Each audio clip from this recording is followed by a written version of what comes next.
Hello, my name is Daniel and welcome to my Thoughts On series, where I take a topic, generally video game related, and I talk about it.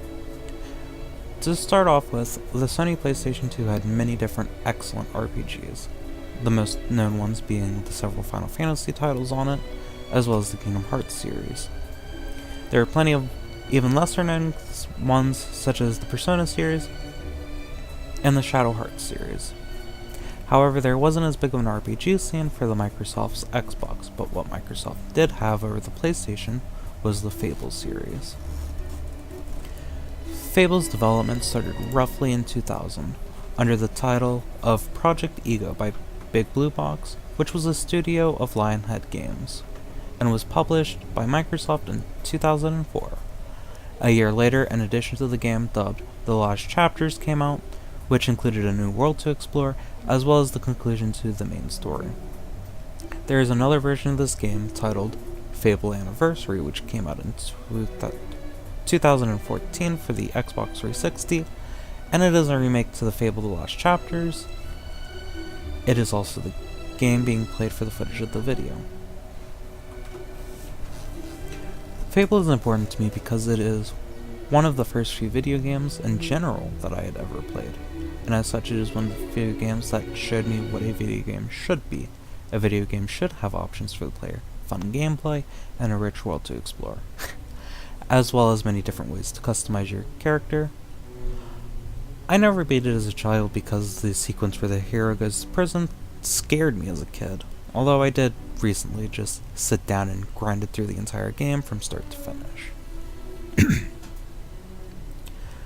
Before getting into the plot or the timeline of the series, I just want to talk about the gameplay first, just in case those who would wish to play through the series without plot-related spoilers can do so.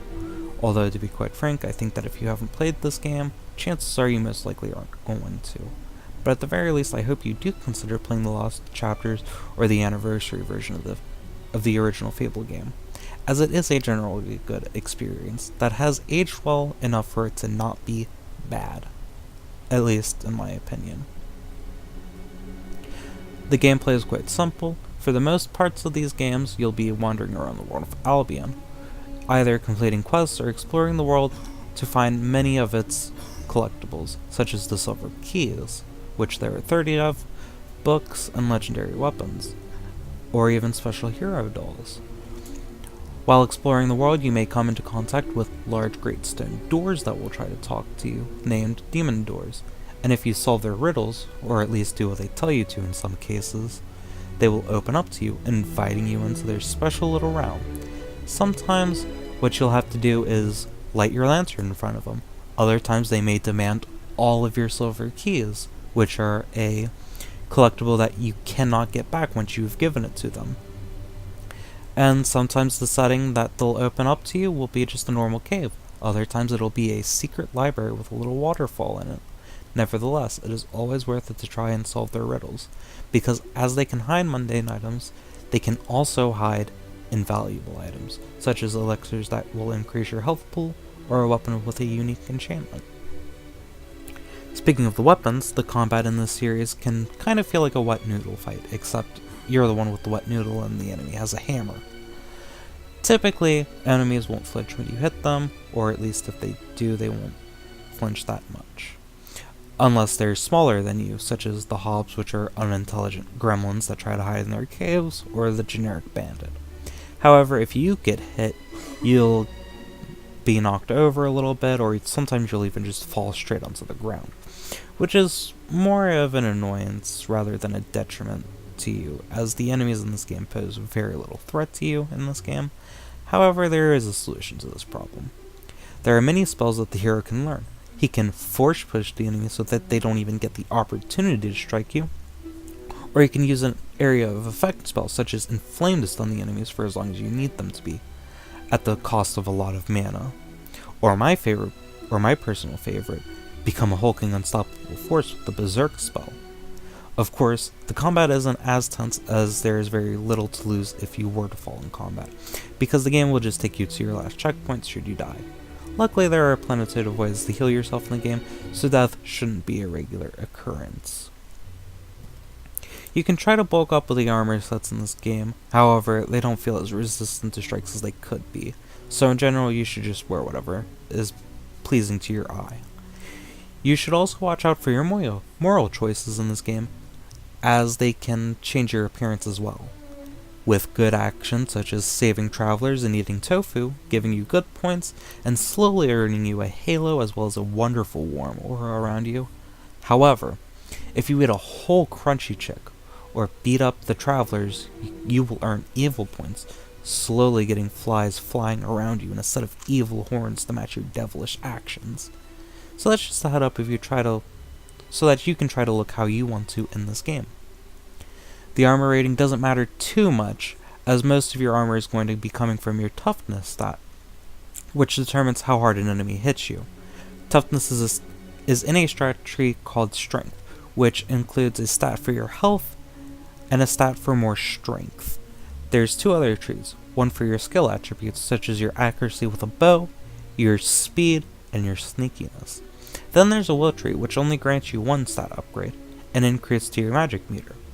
However, it does offer you special abilities that in combat, ranging from a fireball spell, to a spell that slows time, to even a spell that makes you move really fast for a second. You can gain experience by beating an enemy, and it'll drop orbs. However, if you beat several enemies without getting hurt, you'll earn even more experience. Experience comes in 4 different types. There's a general experience type that you'll naturally end up with a huge amount of as you do your quests and destroy monsters.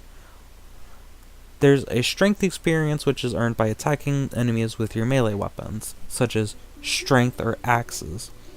There's a skill experience stat as well, which is earned by using your crossbow or longbow, which you can also earn experience with your will, which is earned by any time you use spells.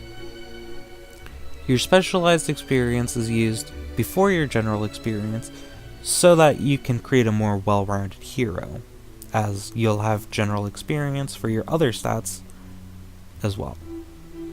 I'm going to talk about the plot of the game, so if you want to experience the plot of the game for yourself before hearing me blabber on about it, you should probably click off the video.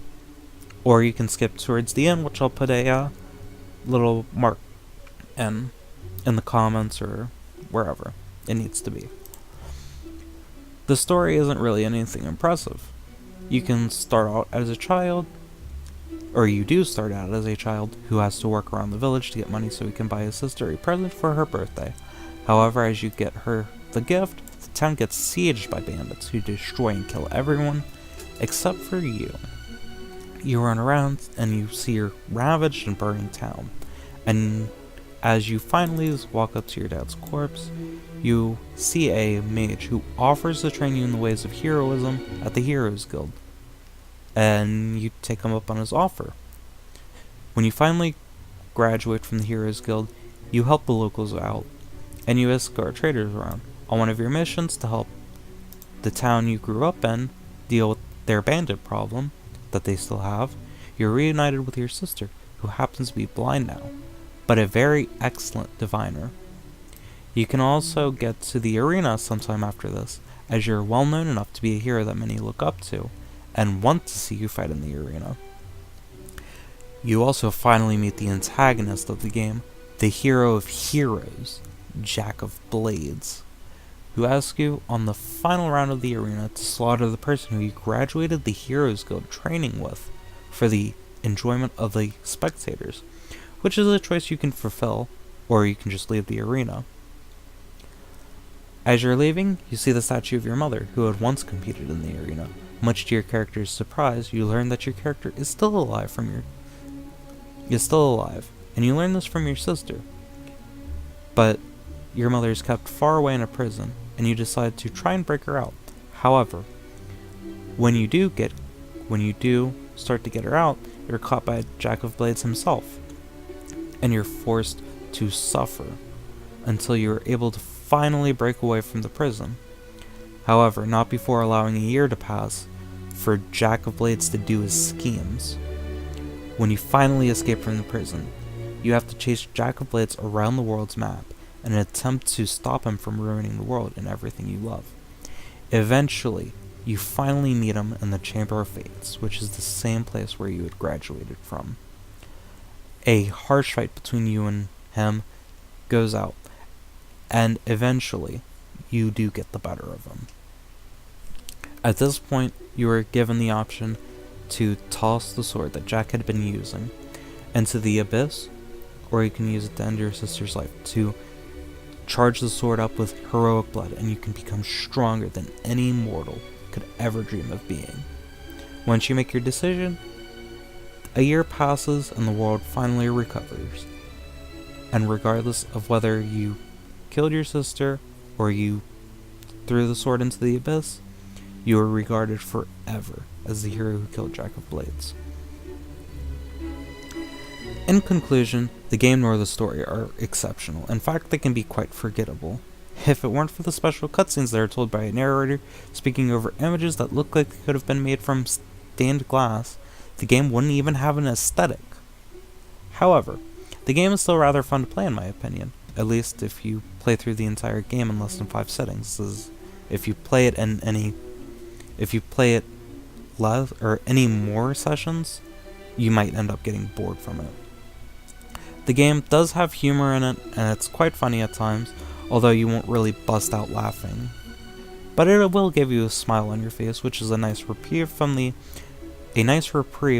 major story elements of the game. Before I sign off, I have a few things that I couldn't really fit into a really specific category of the video, so I'm just gonna say them right here. The anniversary version of this game has a menu scrolling glitch, which is really funny in a 2014 game, because the only other game that I know that has a scrolling glitch is Final Fantasy Tactics, and that's for the PlayStation 1. So that was a long time ago.